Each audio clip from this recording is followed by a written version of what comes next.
오늘 우리에게 주시는 하나님의 말씀의 본문은 요한복음 5장 1절에서 18절입니다. 요한복음 5장 1절에서 18절까지 제가 대표로 공독을 하겠습니다. 그 후에 유대인의 명절이 되어 예수께서 예루살렘에 올라가시니라.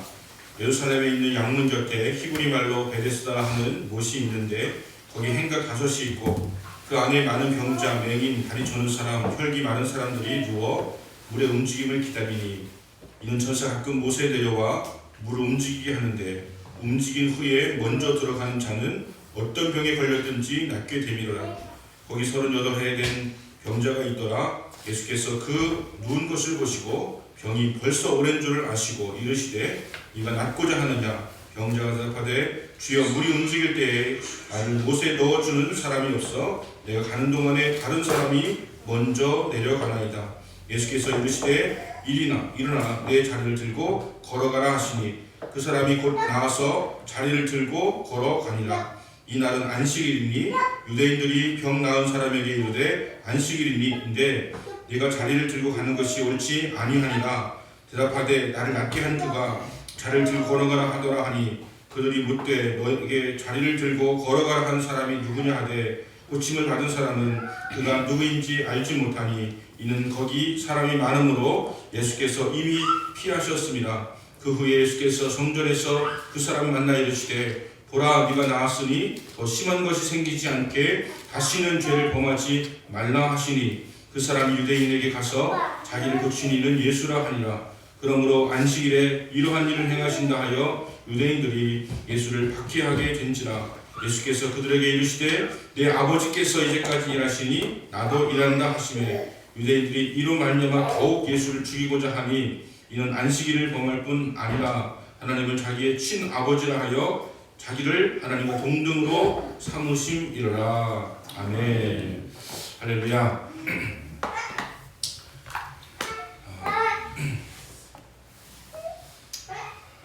문득 다니엘의 생각이 좀 나더라고요. 다니엘이 학교에서 산의 진미가 차려지는 것을 받아들고는 거기에 올라와 있는 고기가 우상 앞에 드려졌던 것이기 때문에 도저히 먹을 수가 없어서 나는 고기 안 먹겠다. 그냥 채소만 먹겠다. 이렇게 했는데 한관장이 그러면 난 죽는다. 네가 몰골이 이렇게 사나워지고 살이 좁아져가지고서 말라지고 이런 모습 보여주면 왕이 나를 가만두지 않을 것이다. 이렇게 이야기할 때 다니엘이 내가 야채만 먹고도 이 사람들과 비교해서 절대 병약해 보이지 않을 것이니까 한번 나를 시험해 봐라. 이렇게 했습니다. 그랬더니 정말로 그가 채소만 먹었는데 불구하고 다른 학생들보다 더 건강한 모습으로 있었다는 거예요. 저는 우리 코로나 이 상황 속에서 우리 교회가 그런 모습이었으면 좋겠다는 것이죠. 교회 예배 드릴 수 있게 해달라. 하지만 우리 가운데 확진자 안 나올 것이다. 오히려 더 잘 협조하고 더 모범적인 그런 모습을 보이게 되어질 것이다. 그러니 한번 우리를 시험에 봐달라. 이렇게 할 수 있었으면 좋겠다고 하는 것이죠. 저는 우리 교회만 해당된다면 좀 그렇게 했으면 좋겠어. 우리 교회 확진자 생기면 우리 교회를 폐쇄하든 뭐하든지 할 수 있겠지만 그렇지 않다면 예배를 드릴 수 있도록 해달라고 하는 그런 이야기를 하고 싶다라고 하는 것이에요. 모두가 다 이렇게 정면을 바라보고 서로 마주보지 않고 이렇게 예배를 드리고 있기 때문에 위험성도 그렇게 크지가 않지만 지금 예배를 드리지 못하고 있는 그런 상황 속에서 예배의 자유가 훼손되는 것은 아니다라고 하는 이야기를 했지만 연세가 드신 분이라든가 이분들은 종교의 자유, 예배드릴 자유가 있는데 온라인으로 드릴 수 있으니까 예배의 자유가 침해가 아니다라고 했지만 이분들은 온라인 예배 드릴 수가 없습니다. 그리고 온라인 드리지 못하는 분들도 꽤 계십니다. 그분들은 예배의 자유를 온라인으로 드릴 수가 없기 때문에 그런 예배의 자유라고 할 수가 없는 것 아니겠습니까? 저는 참 그런 안타까움이 있습니다. 우리에게 이런 자유를 주었을 때 우리가 나라의 방침이라든가 이거 어기지 아니하고 문제가 생기지 아니하는 것을 좀 지켜볼 수 없을까라는 그런 아쉬운 마음이 있지만 그래도 불구하고 우리는 정말 하나님의 말씀과 세상의 법 앞에서 정말 어떻게 하는 것이 가장 지혜로운가 하는 것을 늘 생각을 해야 할 것입니다. 나라법 어기면 안 됩니다. 하지만 하나님 법은 더더군다나 어기면 안 됩니다. 나라의 법과 하나님 법이 충돌할 때는 우리는 정말 기도와 고민해야 됩니다. 약간의 갈등이 있더라도 우리 하나님 법을 지켜야 되는 것이죠. 만약에 이스라엘 백성들, 유대인들, 예수 믿게 되어진 사람들이 로마에서 예배 드리면 죽인다 이렇게 했을 때 그들이 나라의 법을 지킨다고 다 순응하였다면 오늘의 기독교는 없을 것입니다. 오늘 기독교가 어떻게 남아있을 수 있겠습니까? 예배 드리지 말라는 것까지 지킬 수는 없는 것이에요. 왜냐하면 하나님의 법이기 때문에. 우리는 하나님의 법과 나의 세상의 법이 충돌할 때는 어떻게 하는 것이 지혜로운가 하는 것을 생각을 해야 될 것이고, 아무런 갈등도 없이 살아가게 되어질 때에 우리가 얼마나 하나님 아버지 앞에 죄를 짓게 되어지는지는 우리가 잘 알고 있을 것입니다. 우리 삶에 아무런 갈등이 없다면 어쩌 우리 너무 세상을 타협하고 살고 있기 때문에 그럴 수도 있다고 하는 것을 우리는 기억해야 된다고 하는 것이죠. 얼마 전에 아주 재밌는 뉴스 하나를 읽게 되었습니다. 두 친구가 있는데 둘 다 일용직이에요. 그런데 한 친구 그 일용직마저도 이제 실직을 하게 되었던 것이죠. 그래서 한 친구가 자기도 일용직인 주제에 그 친구를 불러가지고 위로한답시고 밥을 사줍니다.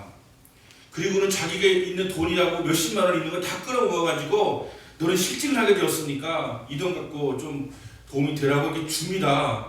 그리고 이걸 받은 이 친구가 너무너무 감사하고 너무너무 감동이 되어서 자기가 지금 마지막 희망을 걸고 샀던 로또 복권이 있는데 로또 복권을 같은 번호로 두 장을 살 수 있는 거죠. 그죠? 로또 복권 제가 사본 적이 없어서 그렇지만 같은 번호로 된 두 장을 샀는데 한 장을 그 친구에게 주면서 난 이거밖에 없으니까 우리 이거 갖고 나누자 한 거예요. 근데 며칠 뒤에 로또 복권 추첨을 했는데 둘 다 1등이 됐습니다. 각각 20억씩을 받게 되고 세금 떼고 13억씩을 받게 되었는데 이 로또 복권 나눠준 사람이 자기 걸 줬으니까 아깝지 않겠습니까? 그래서 아까우냐고 물어봤더니 전혀 아깝지 않다고 이렇게 이야기를 하더라고 하는 것이죠. 그리고 이 친구는 정말 더 그 기적이라고 생각할 수 있는 게 뭐냐면 빚 갚고 이것저것 정리하고 한 다음에 여전히 일용직을 찾아서 지금 일을 하고 있다라고 하는 것이에요. 복권 당첨되는데 불구하고 평생을 깨뜨리지 않으려고 하는 그런 마음을 가지고 살아가고 있다라고 하는 것입니다. 로또 된 다음에 망하는 사람이 얼마나 많은지 모릅니다. 왜냐하면 로또 된 다음에 너무 마음이 좋아서 높아져서 막 좋은 차 사고 좋은 집 사고 막 다 써버리고 나서는 그 다음부터 잡이 없어가지고 막 굉장히 어려워지는 그런 사람도 많이 있거든요. 흥청망청 써버리지 아니하고 여전히 내가 일하는 일용직을 찾고 있는 그 모습도 참 아름다운 모습인데 이것은 흔한 모습은 아니죠. 우리가 로또를 나눈다고 해서 둘 다 1등 되라는 법은 없는 것이잖아요. 하지만 하나님의 법칙에는 이것 정확하게 맞아떨어집니다. 하나님은 이렇게 나눌 때에 하나님께서 기뻐하시고 각각을 축복하시는데 나눈 자에게 더 큰 복을 주시는 것입니다. 그러므로 이러한 우리의 그 삶 속에서 이런 나눔의 축복이 있게 될 수 있기를 바랍니다. 정말 아무것도 없는 상황에서 그 로또 복권 두 장 그거 얼마씩 500원씩 1000원씩 이거 사가지고 이게 나눠줬을 때 얼마나 그 놀라운 그런 경험을 하게 되어서 기쁨이 넘쳤겠습니까? 우리의 영적인 축복의 이론도 마찬가지입니다. 우리가 아무리 형편이 어렵고 힘들어도 이런 감동적인 그런 자기 있는 재산 다 끌어모아서 몇십만 원 도와주는 거 어려운 일이지만 그렇게 했을 때 그리고 로또 복권도 가지고 있으면서 이 기대치 가지고 샀는데 이거 한 장 나누는 것도 쉬운 것이 아닐 텐데 갖고 있는 동안에는 이게 1원인 줄 알잖아요. 사람들이 갖고 있는 동안에는 떨어진다면 빵원이지만 이게 이 가치가 있는 걸 갖고 있는데 이걸 쭉 찢어가지고 나눠주는 것도 쉬운 일이 아니지만 이런 것을 통해서 각각을 축복하시는 하나님을 경험할 수 있다고 하는 것은 우리에게 놀라운 교훈을 주는 것이다라고 여길 수가 있을 것입니다. 어제 제 후배 중에 박종호 목사라고 하는 목사님에게 문자가 와 있었습니다. 잘 연락 안 하는 친구인데 연락이 왔는데 내용인즉슨 목사님 기도 부탁을 드릴게요 라고 하면서 왔는데 아내가 작년 12월부터 가슴이 콕콕 찔러 온다고 해서 올 1월달 되어서 그냥 병원 갈 돈은 없고 건강검진 타임이 되었기 때문에 건강검진을 받았는데 유방암이 거의 확실하다고 큰 병원으로 가라고 해서 그냥 냅다 서울 아산병원 누구 소개받아서 갔더니 그 확진받은 사진이 없으면 진료를 안 해준다고 해가지고 다시 여기 청주에 내려와서 전문 병원에 가서 검사했더니 거의 확실하다는 거예요. 겨드랑이까지 이렇게 확산되어 있다고 하는 것을 여러 병원에서 이렇게 이야기를 하고 그래서 검체를 지금 보낸 상태인데 이제 이것이 확실해지면 아산병원으로 가서 치료를 받을 생각이다. 그러니까 기도를 해달라라고 하는 그런 부탁을 저에게 해왔습니다. 제가 너무나 마음이 아팠습니다. 정말 신실한 후배 목사인데 물어보니까 암보험은 고사하고 실비보험도 안 들었대요. 암보험도 들지 않은 상태에서 지금부터 그 긴 투병의 시간을 보내려고 생각을 하니까 얼마나 알뜰할까요? 그래도 통화를 하니까 형님 괜찮습니다. 저는 하나님께서 뭐 고쳐주실 것이라고 믿어요. 하지만 현실적으로 다가오는 그 어떤 비용이라든가 재정적인 문제에 대해서 걱정이 안 될 리가 있겠습니까? 야, 너 너무 감사하다고만 이야기하지 마라. 아내는 진짜로 아플 테니까 그냥 어쨌든 간에 위로해주고 하나님의 도우심을 구하자. 이렇게 이제 이야기를 해놓았거든요. 제 마음속에는 어떤 마음이 드냐면 하나님은 아무래도 이 친구를 통해서 이러한 그 시련을 주시는데 이건 하나님이 허락한 시간이라는 생각이 드는 거예요. 이 시간이 끝나고 나면 하나님께서 욥에게 지난주 주일에 제가 설교했던 것처럼 하나님께서 욥에게 주신 축복처럼 그런 놀라운 축복을 허락해 주실 것이다라고 하는 그런 확신이 생기는 거예요. 이 과정이 끝나고 나면 더 큰 은혜를 부어주시지 않을까라고 하는 그런 마음이 들었습니다. 그래서 제가 박정호 목사를 알만한 사람에게 기도 제목을 나누었습니다. 여기저기 돕겠다는 분들이 있어가지고요. 벌써 몇백만 원이 모아졌습니다. 그리고 이 박종호 목사의 실비보험을 들어주겠다는 지금 50살이 되었더니 실비보험도 가입이 잘 안 된대요. 그래서 몇 군데는 이미 안 되고 아직까지 가입할 수 있는 보험사가 몇 군데 없는데 그것에 가입을 해주겠다고 하는 그런 사람도 나타났습니다. 정말 가난하게 정말 어렵게 목회하지만 결코 믿음이 변치 아니하고 믿음으로 살았던 그 밝은 모습을 잃지 않았던 그 믿음의 그 형제가 이런 시를 갖게 되었을 때 우리는 원망하고 불평할 수도 있겠지만 이런 가운데서 하나님의 손을 경험하고 또 하나님께서 주시는 기적을 경험하고 더 크고 위대한 목사가 될 것이다 라고 여겨져서 저는 제가 또 아낀 후배이기도 하고 여러분에게 먼저 말씀을 나누는 것은 이 이후에 이분의 아내가 그리고 이분의 목회가 어떻게 되었는지에 대해서 다시 말씀드릴 기회가 임하게 되어진다면 제 이야기가 마치 예언처럼 그렇게 되어질 것이다 라고 여겨져서 먼저 말씀을 드리는 것입니다. 하나님께서는 이렇게 그 아픈 자를 통해서 이게 막 그 시험이 임하게 되어서 이 시험이 고쳐지고 난 다음에 하나님의 축복을 경험할 수 있게 되었지만 저는 그 마음도 가집니다. 이번 교회에 이런 그 박 목사 같은 그 어려움 당하는 자를 도와주신 분들에게도 하나님께서 축복해 주실 것이다 라고 하는 것이죠. 하나님은 그렇게 하시는 분이세요. 하나님은 그렇게 역사하시는 분이세요. 우리가 없는 가운데서도 이렇게 나누고 이게 기도하고 할 때 하나님 그런 사람을 축복해 주시는 그런 하나님이라고 하는 것을 우리는 알아야 된다고 하는 것입니다. 코로나에 대해서 어렵습니다. 지금 뭐 정부에서 뭐 이공유제라고 하는 것을 막 이야기하잖아요. 이공유제 아주 좋은 프로그램처럼 보입니다. 하지만 누가 그렇게 이익복을 나누겠습니까? 누가 그렇게 막 하겠습니까? 저는 이런 역할들을 교회가 한다고 생각합니다. 여러분 교회 여기에 여러분 돈 많이 버시는 분이나 이익을 보신 분들이 계신다면 다행히 우리 교회에서는 그런 분이 별로 안 계시지만 이익을 많이 본 분이 계신다면 말씀을 듣는 가운데서 감동을 받아가지고 스스로 내려놓는 그런 은혜가 있다면 우리나라의 이익 공유가 저절로 이루어지지 않겠습니까? 하지만 정부에서 내라 하는 것은 차라리 세금을 올리는 것이나 마찬가지지 강제로 하는 것이 아니라 내 마음이 동하여가지고 내가 이 기회에는 다른 사람보다 더 벌었고 다른 사람보다 손해를 보지 않았다는 그런 마음이 들어서 내놓을 수 있게 되어진다면 이것은 정부에서 할 일이 아니고 교회가 해야 될 일이 아니겠는가. 저는 좀 민주당에서 알았으면 좋겠어요. 그런 거 교회에 부탁을 해가지고 교회에서 이런 설교 좀 해달라고 교회 모임을 다 가리시고 대신 이런 설교를 하셔가지고 좀 우리나라가 어려운 사람 서로 나눠줄 수 있도록 그렇게 도와주세요라고 하면 얼마나 좋을까. 그런 생각도 하게 되는 것이죠. 여러분 있으시면 나누세요. 코로나 끝나고 나면 더 복을 주실 줄로 믿습니다. 이것이 하나님의 그 감동이고 이것이 하나님의 은혜라고 하는 것을 기억해야 될 것입니다. 베데스다라고 하는 연못이 있습니다. 그 연못 주변으로 행각 5개가 있어요. 우리나라 말로 이야기하자면 정자가 5개가 이렇게 주변에 이렇게 세워져 있는 거예요. 팔각정 같은 이런 것들이. 그래서 그 주변에 그 정자에는 그 아픈 사람들이 다 거기 모여 있는 거예요. 여기 보니까 뭐 많은 병자, 소경, 졸뚝바리, 혈기 마른 자 다 누워 있다는 것입니다.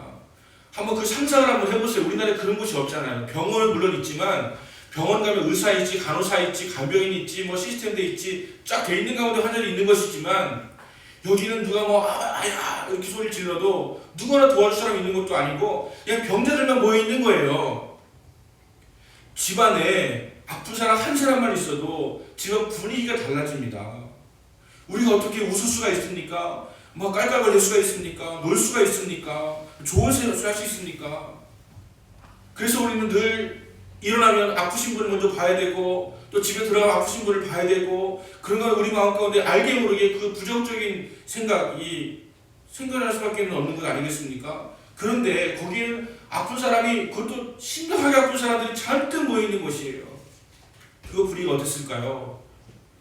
아마 굉장히 막 침체되고 우울하고 힘들고 어느 날은 또 아프던 사람이 죽어나가고 이런 모습을 보면서 굉장히 아마 어두운 그런 분위기 가운데 있는 베데스다 연못 가였을 곳이라고 하는 것입니다.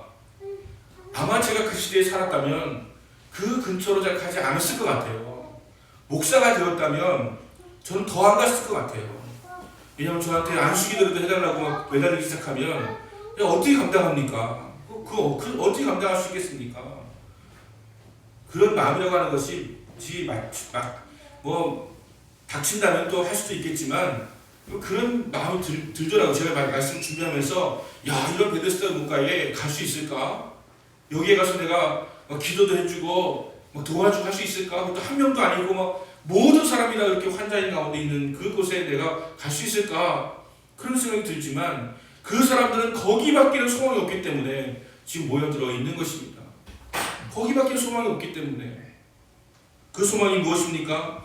그 예루살렘에는 많은 문이 있어요. 그런데 여기는 양의 문이라고 되어 있잖아요. 양의 문이 베데스다라는 뜻이에요. 양들이 들어가는 문이라는 얘기예요. 양들은 예루살렘에 평소엔 들어올 수가 없습니다. 하지만 제사하기 위해서 예배하기 위해서는 양을 데리고 와야잖아요. 양을 드려야 되니까. 그 양이 들어오는데 그 들어오는 바로 그 앞에 베데스다 연못이 있는 거예요. 그러니까 예배드리고 오는 사람들이 어쨌든 처음으로 마주하는 그 모습이 그 베데스다 연못이에요. 수많은 환자들입니다. 예배에 오는 사람들에게 있는 이 이스라엘 5가지가 있는데 그 중에 중요한 것 중에 하나가 뭐냐면 구제예요. 예배드리기 전에 구제해야 되고요. 예배 끝나고 나서 구제하는 거 참여해야 돼요. 이것이 신의 명령이라고 하는 것으로 기록이 되어 있습니다. 그러니까 예배드리러 오는 사람들이니까 이 사람들 그냥 지나칠 수가 없어가지고 좀 도와주잖아요. 그래서 거기 있는 거예요 지금. 그래서 거기에 이 병자들이 있는 거예요. 누군가가 나를 도와주지 않을까? 누군가가 나를 먹여주지 않을까? 그런 마음으로 거기에 모여 있는 것입니다. 거기에 들어가는 사람은 평상시에는 관심도 없는 사람들이었지만 하나님께 예배드리러 가니까 율법적으로 안 할 수가 없어서 도움을 주기도 하는 그런 것이 베데스다 연못이라고 하는 것입니다. 결과적으로 자신을 위해서 그러한 은혜를 베풀고 있는 것이죠. 여기 있는 병자들은 철저하게 남의 도움으로만 살 수 있는 사람들입니다. 자기 죄를 속죄하기 위해서 하나님 앞에 나아갈 때조차도 그들은 소외된 사람이었어요. 나갈 수가 없는 사람들이었습니다. 부정한 사람들이었습니다. 병자들, 다리 저는 사람들, 혈기 많은 사람들은 율법에 의하면 예배에서 제외가 되었다고 해요. 그런 사람 예배 드릴 수도 없는 그런 사람들이었다고 하는 것이죠. 이들이 더욱더 절망적인 까닭은 헛된 곳에 소망을 두고 있었기 때문이라고 하는 것입니다. 여기에 전에 내려오는 전설에 의하면, 율법이 아니고 전설에 의하면 1년에 한 번씩 여기에 물이 갑자기 동하는 거예요. 움직인다는 거예요. 동하는데 그 중에 가장 먼저 내려간 자는 어떤 병든지 고침받는다고 하는 그런 이야기가 전해오고 있는 것입니다. 그래서 그 중에 한 번, 1년에 한 번 움직이는데 언제 움직일지 몰라가지고 그냥 거기 있다가 움직이기 시작하면 막 달려가서 가장 먼저 도착한 사람이 병을 고침 받는다고 하는 거예요. 생각해 보세요. 다이 저른 자가 거기 가서 1등 도착할 수 있겠습니까? 38년 된 병자가 가장 먼저 내려가서 병 고침 받을 수 있겠습니까? 아무 소망이 없는 거예요. 그런데도 불구하고 그것마저도 그것만큼도 되는 소망이 없기 때문에 거기에 지금 살고 있다라고 하는 것입니다. 그들의 삶의 모든 것을 거기에 걸고 있는 거예요. 얼마나 헛된 곳에 소망을 두고 있는 것입니까? 동한다고 하는 것도 사실이 아닐 가능성이 높은 데다가 거기에 한 명에 속한다고 하는 것은 더더군다나 어려운 일인데 그 헛된 곳에 소망을 걸면서 살아가고 있다고 하는 것입니다. 여기에 예수님께서 나타나신 거예요. 여기에 이 수많은 병자들, 환자들, 헛된 곳에 소망을 두고 살아가고 남의 도움이 없이는 한시도 살아갈 수 없는 이 사람들 가운데 주님이 나타나신 거예요. 지금도 이 세상 가운데 많은 사람들이 헛된 곳에 소망을 두고 살아가고 있지 않습니까? 그런 가운데 주님께서 나타나시는 거예요. 그리고 주님께서 이 38년 된 병자를 이렇게 보셨다. 6절 보니까 예수께서 그 누운 것을 보시고, 이 보셨다라고 하는 것이요, 예수님이 보시는 것은요 그냥 흙깃 보는 건 아닙니다. 마태복음 5장에 예수께서 무리를 보시고 산에 올라가 앉으시니 제자들이 나온지라 입을 열어 가르쳐 이렇게 할 때 이 보시고는 그냥 보시는 것이 아니고 그 마음의 중심까지, 그 모든 그 환경까지, 상황까지 보시고 민망히 여기시고 불쌍히 여기시고 안타까이 여기셔서 그걸 보시는 거예요. 여러분, 주님 여러분을 지금 바라보시는데 그냥 이렇게 훑어 지나가듯이 보시는 것이 아니에요. 여러분을 정말로 바로 보시면서 여러분 형편이 어떤지, 사정이 어떤지, 어떤 어려움이 있는지를 다 스캔하신다는 것이죠. 주님은 그렇게 보신다는 거예요. 그래서 보시고 병이 벌써 오랜 줄도 아시고 이르시되 네가 낫고자 하느냐 물으시는 거예요. 낫고자 하느냐? 여러분, 그게 물을 일입니까? 38년 병자가 지금 아무 소망도 없이 살아가고 있는데 예수님이 고칠 마음이 있으시면 물어볼 필요가 뭐가 있습니까? 그냥 고쳐주시면 되죠. 그런데 낫고자 하느냐라고 질문을 하시는 거예요. 당연한 질문. 왜 이런 질문을 하나? 라고 생각할 정도로 그런 질문을 하고 계십니다. 육신의 병이 오래되면 정신의 병도 생깁니다.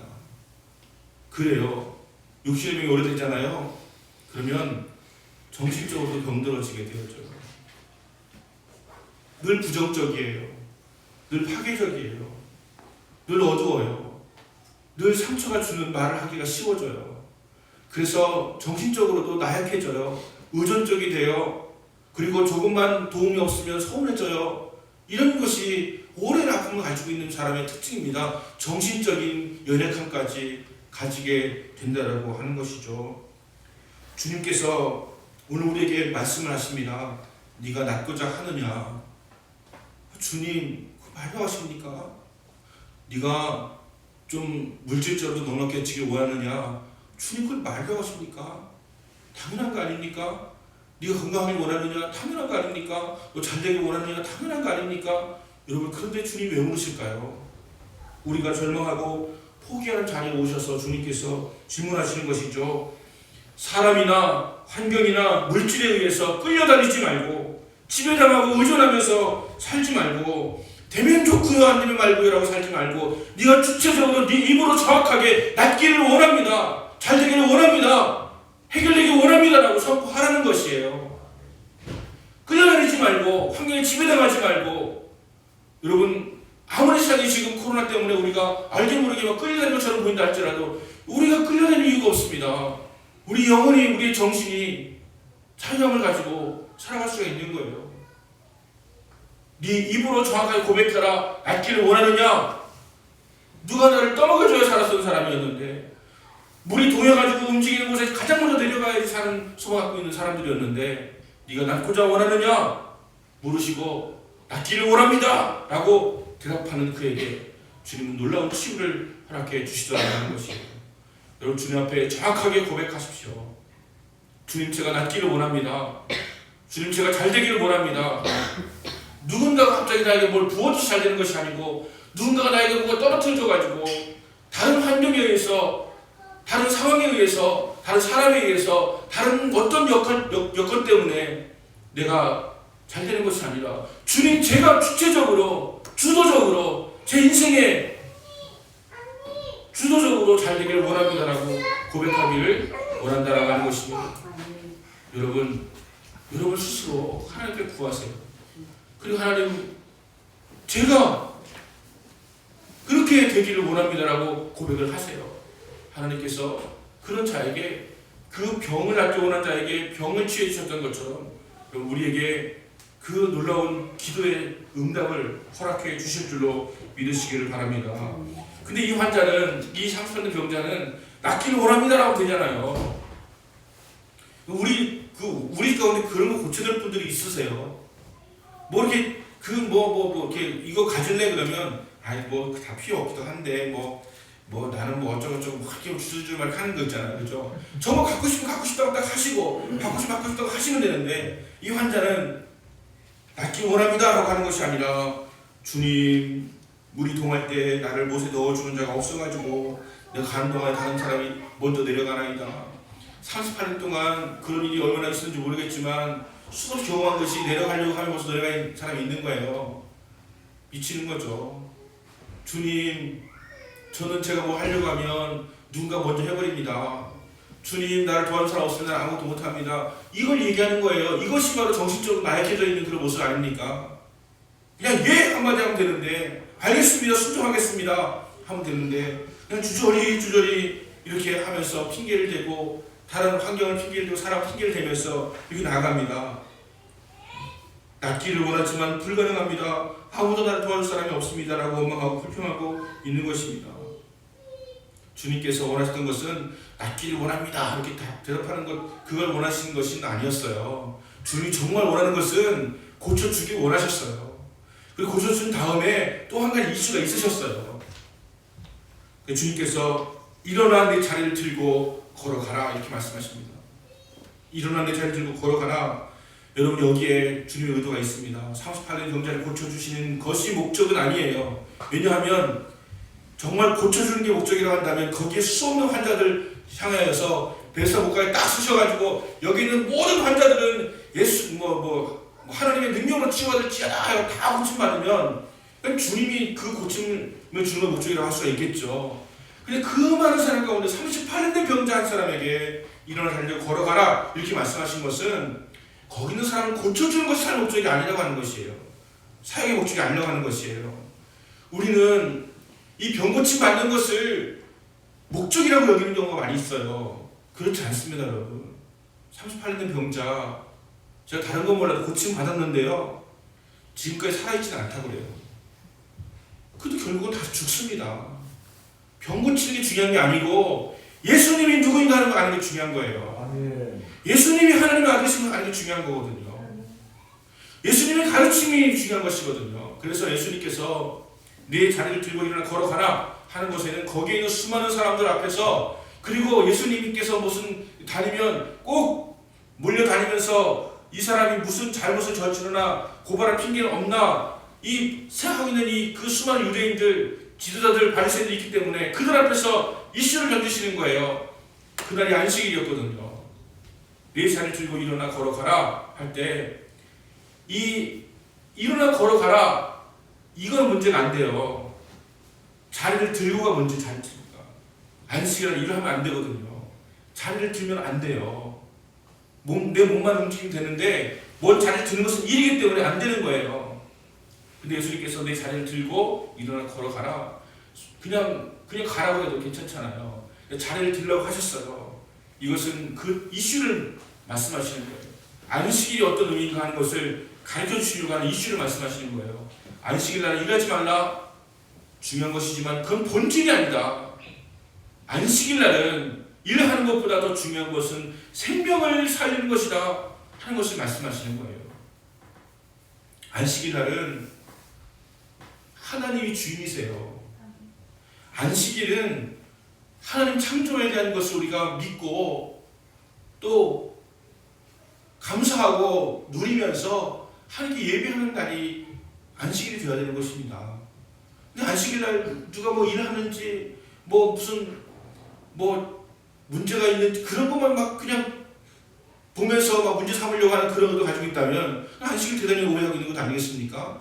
예수님께서는 안식일을 바로 잡을 의도가 크셨어요. 그래서 환자를 고쳐주시면서 안식일에 대한 이슈를 던진 것입니다. 그랬더니 예상했던 대로 그 사람이 가서 전하지 말아라 그랬는데 가서 유대인들에게 이제 예수님이라고 하는 것을 전합니다. 안식일 이런 일을 하는 것 때문에 이제 유대인들이 뒤집혀졌습니다. 이제 예수 고발해야 되겠다고 했는데 또 뭐라고 말씀하시냐면 아버지께서 일하시니까 나도 일한다 이렇게 얘기하는 거예요. 아니 하나님을 아버지라고 한다고? 그래가지고 이때부터 예수님을 죽이려고 하는 그런 고발하려고 하는 그런 이제 틈을 노리게 되었다라고 하는 것입니다. 저는 안식일에 대한 의미가 말씀을 준비한 것에 주님께 말씀 감동은 그것이에요. 세상 사람들은 우리가 교회 가는 이유를 생명이라고 생각하지 않습니다. 그 사람들은 교회 가서 예배를 드리면 마음이 편해지겠지, 좀 뭐 안정이 되겠지, 뭐 이런 어떤 그 종교적인 마음에 위로받을 그런 마음으로 예배드리러 가는 줄 알아요. 그들은 육신적으로 생각하기 때문에 그런 생각밖에 못하는 것이지만 여러분, 예배는, 안식일은, 예배는 생명입니다. 세상 사람들은 그걸 몰라요. 이 예배는 우리의 생명이에요. 하나님을 예배하는 것은 우리의 생명이고 그분이 살리신 것에 대해서 우리는 주님 앞에 다시 한번 나가는 거예요. 매 주일마다 십자가에 죽으신 예수님이 우리 가운데 계시고 그분을 우리가 바라보고 예배하는 가운데서 생명을 주신 예수님을 찬양하고 경배하고 예배하는 것인데, 그냥 종교적 위안과 평안을 주는 것으로만 여긴다면 그것은 대단히 잘못된 것이다. 늘 제가 코로나가 우리 가장 중요한 이슈이기 때문에 설교 시간에 어쩌면 이것이 끝날 때까지 제가 이것을 설교할 가능성이 많이 있습니다. 어떤 태도로 우리가 이 코로나19를 지낼 것인가, 나라 것도 지키시고 하나님 것도 지키셔야 됩니다. 이거를 핑계 삼아서 예배를 안 드리는 핑계로 삼는다든가, 이걸 핑계 삼아서 우리의 신앙이 나약해지는 것도 허용할 수 있는 것으로 삼다든가, 이걸 핑계 삼아가지고 우리가 세상적인 자유를 얻는 것에 우리 초점 맞춘다든가 하는 것은 하나님 아버지 앞에 합당하지 않은 모습인 것을 우리가 기억해야 됩니다. 여러분 온라인에서도 괜찮습니다. 오셔도 괜찮아요. 저는 누구는 오고 누구는 오지 말라고 하지 않을 생각이에요. 왜냐하면 우리 교회는 그냥 오셔도 웬만하면 괜찮아요. 할 수 있습니다. 그런데 오프라인으로 드리겠다고 하는 그런 마음의 태도 가운데서 혹시 그냥 영과 진리로 최선을 다해서 예배하려고 하는 마음이 아니라 그냥 때우려고 하는 그런 마음으로 하려고 한다면 그것은 우리가 가져서는 안 되는 그런 태도라고 하는 것을 여러분 기억하셔야 될 것입니다. 하나님 아버지 앞에 바른 마음을 가지고 바른 자세를 가지고 예배를 드리셔야 되고, 코로나19 가운데서 오히려 더 주님 의지하고 주님만 바라보고 우리를 예배하는 그러한 주의 종들이 되어야 할 것입니다. 베드로서 목회 38년 병자, 의존적이었어요. 다른 사람에게 지배당하는 사람이었어요. 그래서 주님께서 말씀하시고 선포하신 것은 네가 낫고자 하느냐라고 하는 것에 대해서 여러분, 우리는 우리의 주도적으로 우리의 것을 결정할 수 있습니다. 내가 예배에 결정하는 거예요. 내가 하나님의 일을 하게 결정하는 거예요. 그리고 내 일의 모든 일에 있어서 어떤 우연히 누군가가 무엇에 의해서 환경에 의해서 되는 것이 아니라 하나님 주신 은혜에 의해서 내가 주도적으로 하기를 주님께서 원하시다고 하는 것을 우리가 깨달으시고, 여러분 코로나19 가운데서 결코 여러분 뒤로 물러서는 신앙이 되지 않고 내가 누군가에 의해서 내가 지배당하고 휘둘리지 아니하고 내가 주체적으로 나아가서 더 많은 은혜를 누리게 되는 삶을 사는 여러분 되시기를 예수 이름으로 축원합니다.